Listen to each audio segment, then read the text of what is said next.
Tuesday night, and this is Crazy Chris's Rants. We got a lot to go over this time. I thought once football ended, wouldn't have too much to go on, but apparently we do. So we'll get right into it.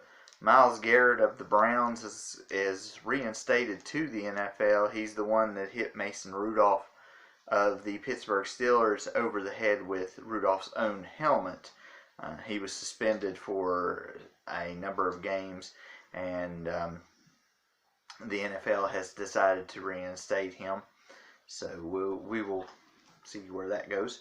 Jameis Winston undergoes LASIK surgery. It's just kind of odd because he threw 30 interceptions and 30 touchdowns this year, and people are kind of making fun of that. Maybe his eyesight was bad because of the 30 touchdowns and 30 interceptions. Most people don't throw that many interceptions during the season, so we'll see if it helps him any at all. Jay Bouwmeester of the St. Louis Blues suffered a cardiac episode on the St. Louis Blues bench. They were playing the Mighty Ducks, or not the Mighty Ducks now, but the Ducks. I guess it just depends upon where you go from. They were playing the Anaheim Ducks, and around in the first period of the game, Bouwmeester was on the bench getting ready for his next shift, and he kind of passed out due to whatever episode it was. They're still not 100% sure what caused it. They're just calling it a cardiac episode. He is recovering in a hospital, and he is doing well. Hopefully either A, they find out what's wrong and help and try to get him some treatment for that, or B, that it's just one of those weird things that happens once and hopefully will never happen again. It's very scary to see anybody have something like that on the ice, or anywhere for that matter, ice field, no matter where it's at, court, no matter what. It's scary to see that. So, the game against the Ducks was postponed. I think they'll make it up a later date. On Impact Wrestling, Michael Elgin beats Eddie Edwards to take a 2-0 lead in that best of 5 series. I don't know if they're really going to do anything with that or not. It's a little bit hard to tell. All we know is that Elgin wins one more. He will beat Edwards in the best of 5, and I do believe he gets his Call Your Shot contract, which is that you can challenge for the World Heavyweight title at any moment. So we'll see how that goes. Jordynne Grace finally wins the Knockouts title over Taya Valkyrie. Taya had the Knockouts title for quite a long time, and they had been playing that Jordynne Grace was going to be the champion at some point, and they finally went ahead and done that, and decided to go ahead and make that happen. So we'll see how that goes in the coming weeks. Another thing that we want to talk about, the governor of our state, Jim Justice. There was a nasty incident at Greenbrier East when they were playing Woodrow Wilson in girls basketball. What I gather out of the video and everything that I've read is that a couple of the girls on Greenbrier East did some things. Of course, I'm sure Woodrow had some part in it too. I'm not saying they're completely not guilty or innocent in this case. You have physical sports, and everybody kind of gets into that. But a parent of a Greenbrier East person that was in the Greenbrier East cheering section got a little bit mouthy, and one of the coaches off of Woodrow was over there to calm the gentleman down, and it escalated a little bit further, and it caused the coach to get arrested from the obstruction of justice, or obstructing an officer call. And I'm not real sure why he gets arrested and nobody else does. you would think, because he kind of said his piece and was going to go on, and the officer kind of arrested him instead. And then it hands down, the WVSSAC hands down a 2-game suspension for 5 of the players off of Woodrow Wilson. I understand we have rules that have to be followed, and the WVSSAC did what was within guidelines that needed to be done. But my thought process is, why not, why not figure out some other thing than to take two games away from these 5 individuals who were checking on their coach. And I mean, these are like families. These are like families. When you spend that much time around certain individuals, they become family instead of something like that. Like if you've got a coworker at one of your jobs, or if you are on a team of some sort, you help each other out, and you make sure that everybody's in the same boat, and everybody's going along with everything, and you make sure that everybody's okay. And that's what these girls were doing. They were making sure that their coach was okay, because he gets arrested, he gets released later off of nothing. And it took a long time, and finally we got an apology, because our great governor of this state called those girls off of the other team thugs. And here's the thing, he's got to remember that these people that he just called thugs, these people are the reason that he's in office. These people are some of the reason there are 55 counties in West Virginia. There are people that vote in each of these counties to vote you into office. And you show your character by calling one of those counties thugs. And it wouldn't have been, I don't think, it kind of shocked me that a lot of these schools and a lot of the people in Raleigh County were for Woodrow, even though, they maybe had kids, or they maybe even went to like places like Shady, Independence, Liberty, anywhere in Raleigh County, and they were in support of Woodrow. So, obviously the county stands together, and it's a problem when somebody calls somebody a thug. I know everybody talks about the president done it and things like that, but it's a shame when somebody calls individuals that, and the individuals are impressionable young, not adults, but young adults, teenagers to young adults. And what kind of example are you setting for your students and for your team and for your area? That's what I'm driving at. What kind of, you're supposed to be setting an example for these people, and you're not setting a very good example by doing that. Like I said, the president does it, but the president doesn't need to set an example, because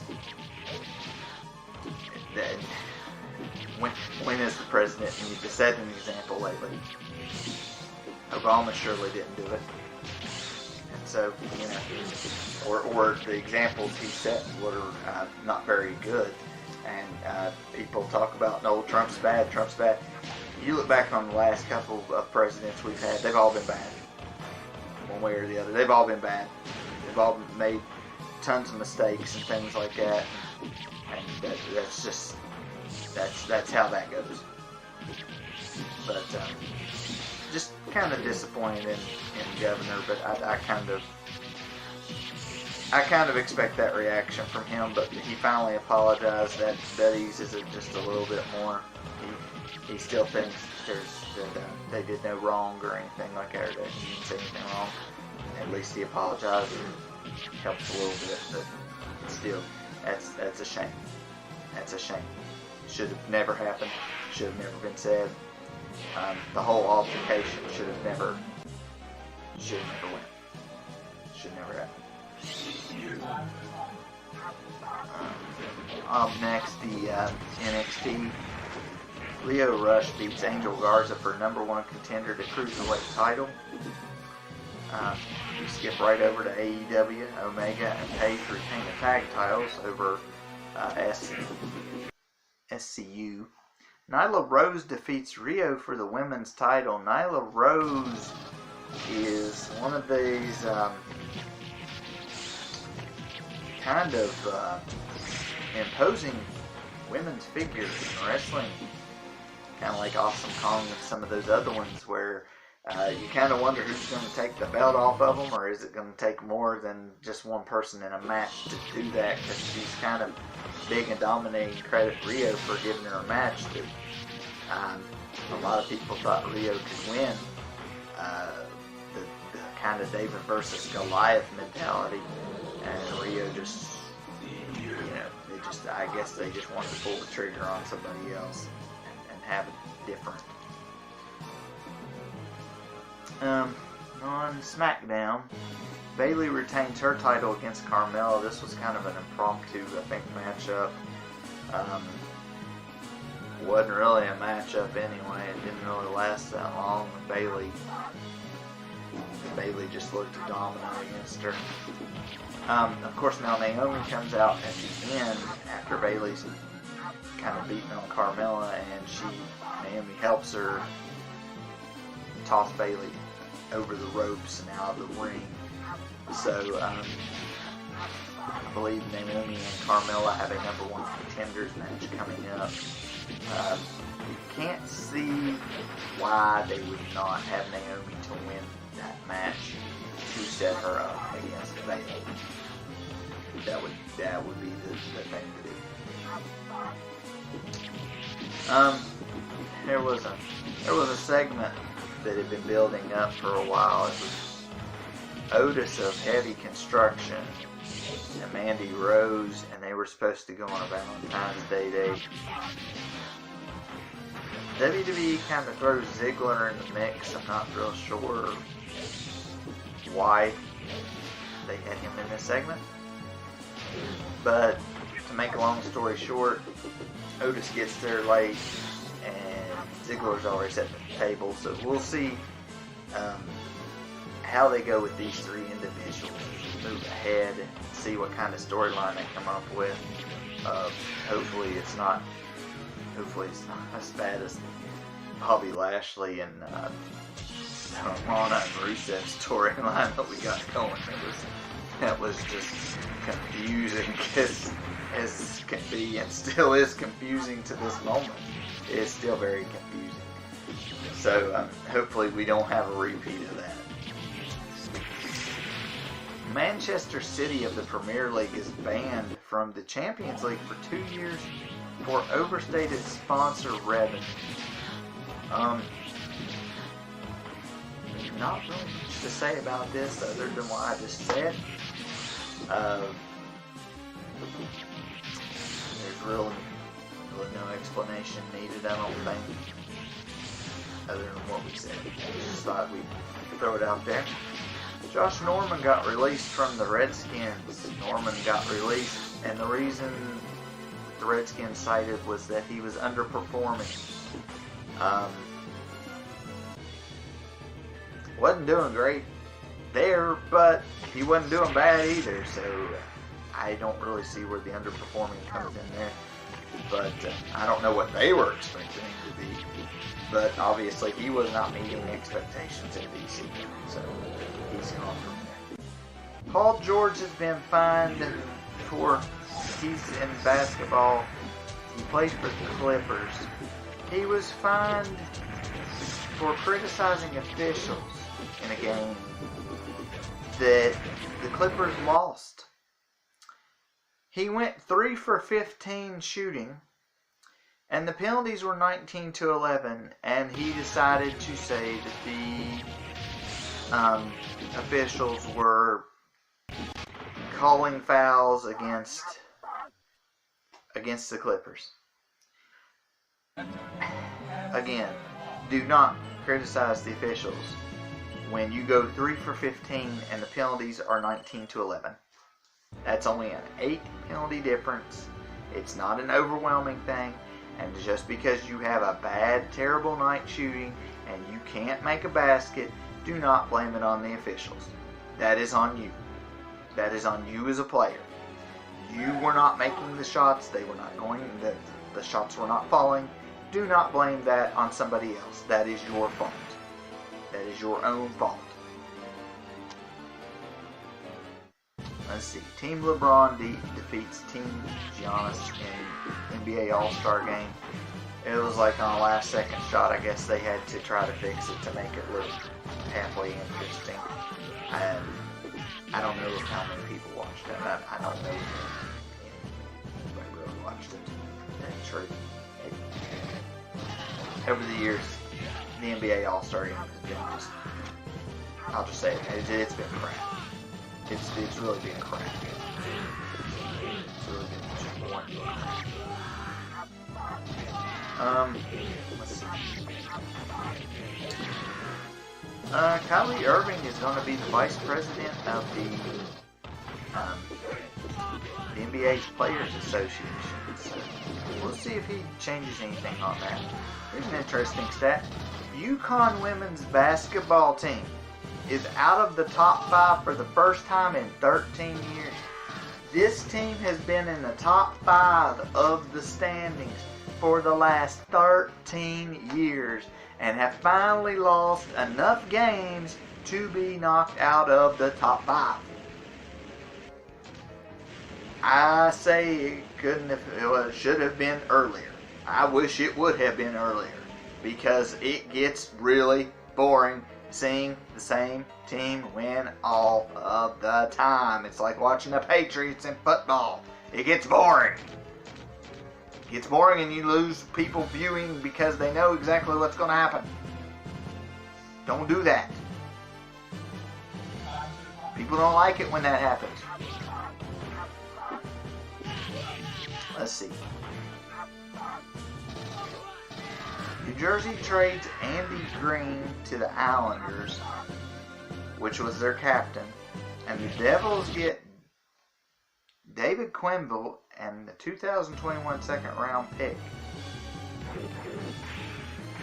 Not sure what they're doing in New Jersey. I think they're getting younger players to start a rebuild.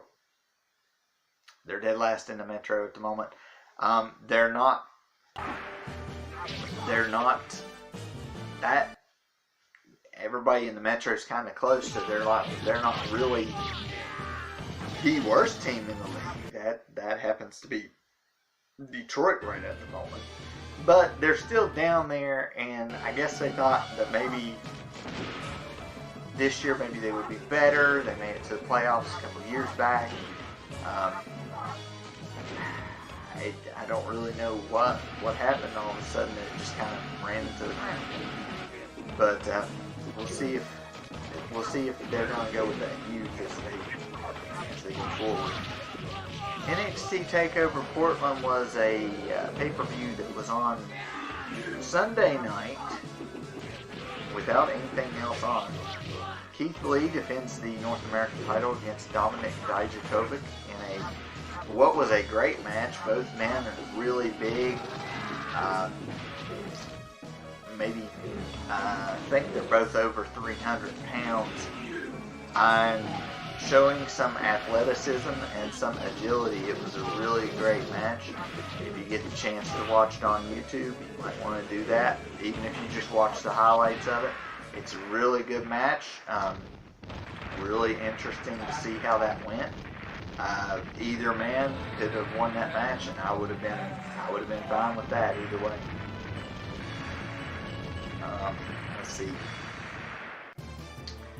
Rhea Ripley retained against Bianca Belair, and then Charlotte Flair kind of comes out and beats her down a little bit and challenges Rhea Ripley for the NXT title at WrestleMania. This is a head scratcher.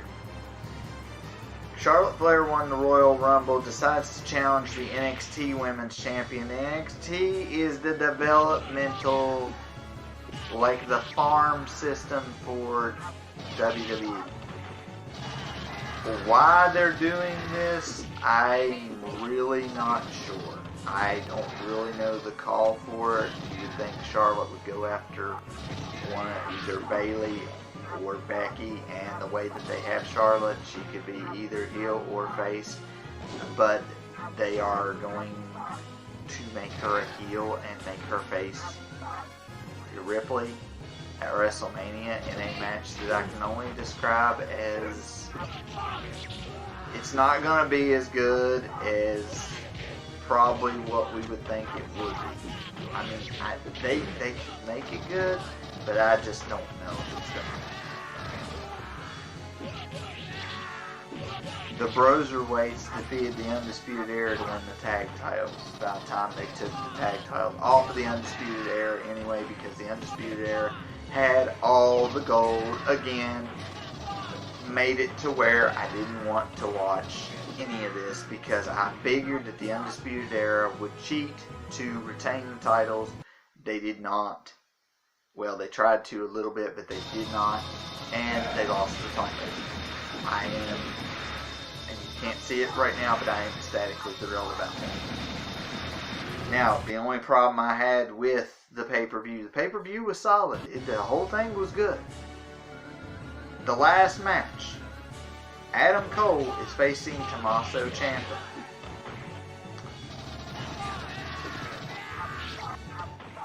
This was where it went sour. The match was a decent match. It was a good match. The Undisputed Era comes out to help Cole. They get the crap beat out of them by Ciampa. Ciampa takes on the whole group, beats them down.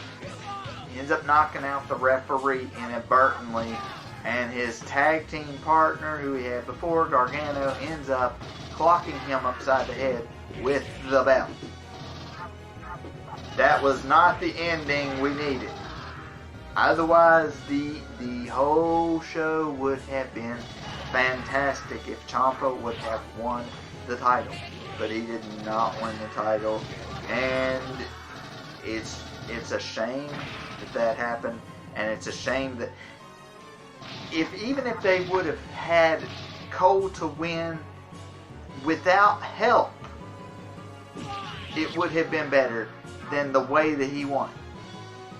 Because then he just looks like a straight up chump that needs help because he can't wrestle.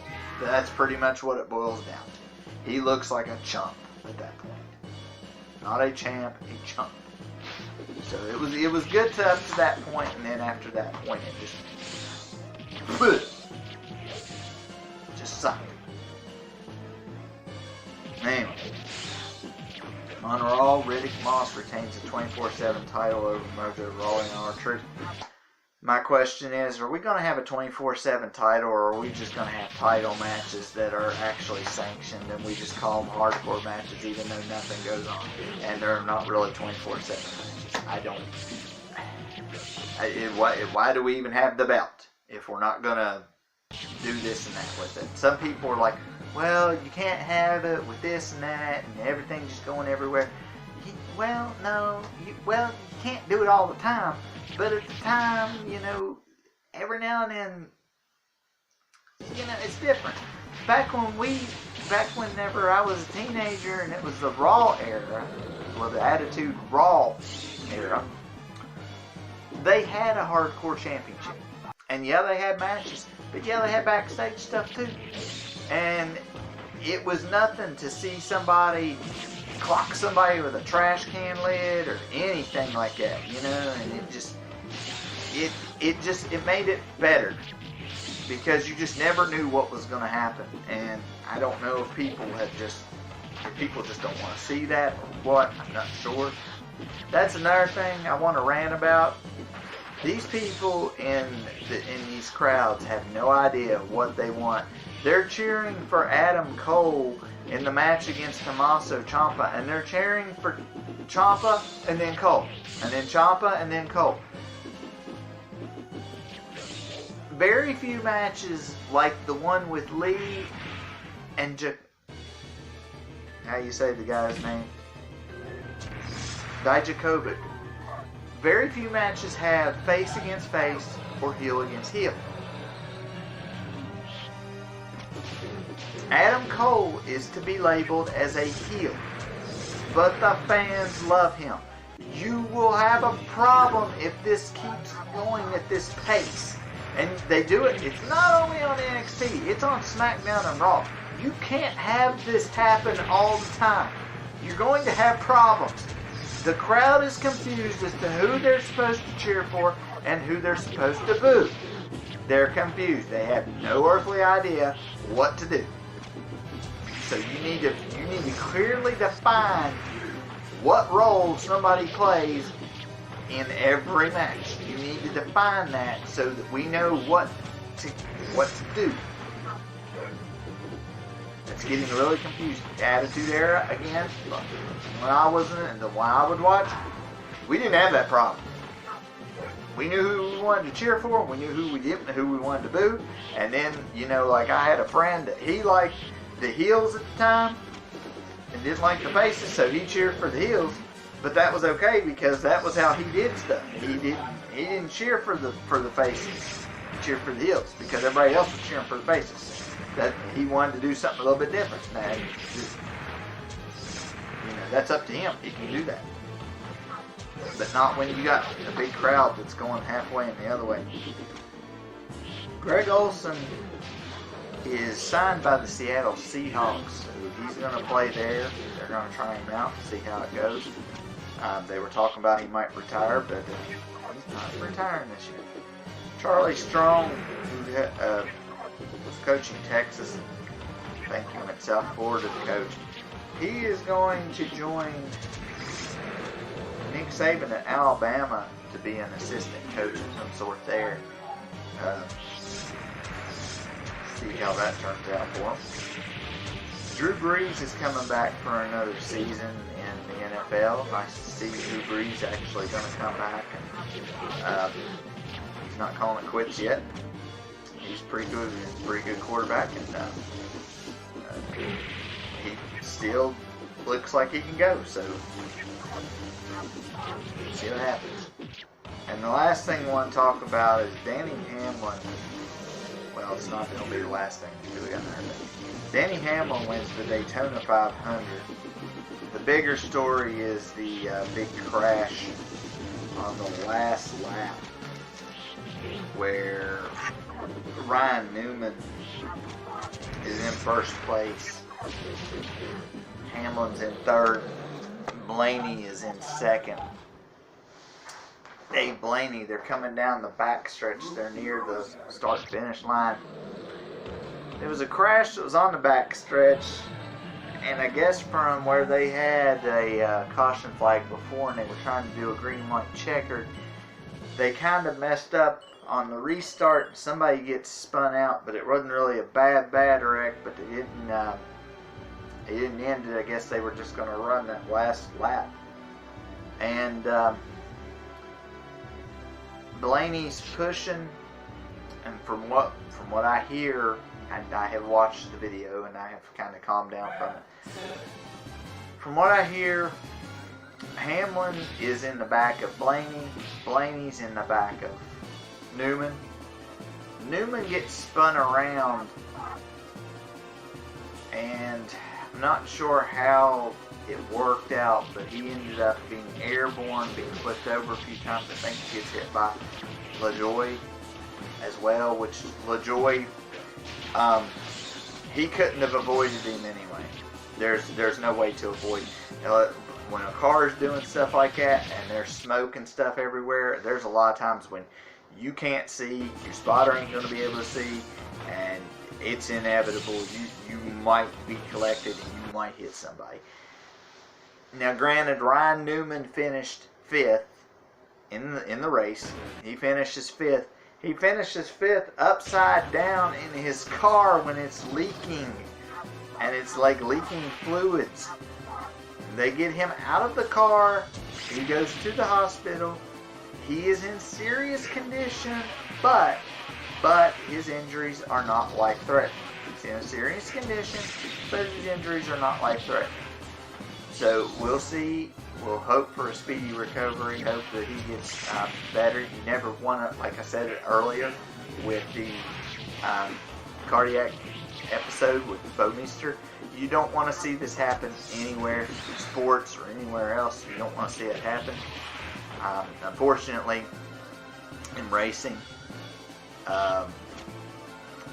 wrecks do happen. Unfortunately, they try to do as much as they can to make these things safe, but you can't really. To make everything safe, you have to wrap everybody in bubble wrap and everything in bubble wrap, and that just can't. That just can't happen. You can't do it. You can't do it. It doesn't happen. Sports are what they are. You can't do anything. You can't predict anything really. The only other thing I want to talk about is, and I addressed this maybe a week or two ago. People are still wanting the Astros World Series to be taken back. Again, if that's the case, you might as well take back the New England's Super Bowl. So, and, but you don't take back titles, so you don't award them. So that's one of those things where, you can cry all you want. Ain't gonna make a difference. Ain't gonna take them away. It's stupid to do anything anyway. And that would just be stupid of anybody. But anyway, we're gonna try to think for Friday Night Fisticuffs. We're gonna try to do Gauntlet. Oh gosh. Not Gauntlet, we're going to try to do Golden Axe 1 and 2. I know there's 3 games in the series. The number 3 one is not one of the favorites on me, anything like that. I'm going to try to play the first 2. I don't know if they're going to be... I don't know if number 1's going to be an arcade playthrough, or if I'm going to try to find a way to get through that. But we're going to try to find a way to get through both of them. If we can't get through both of them, we're just going to do the best I can do and get as far as I can, and we'll do it that way. So we'll see how that works. Thinking of doing in a couple weeks. I'm thinking of doing 2 Dungeons and Dragons games that are relatively short. One's called Tower of Doom. The other is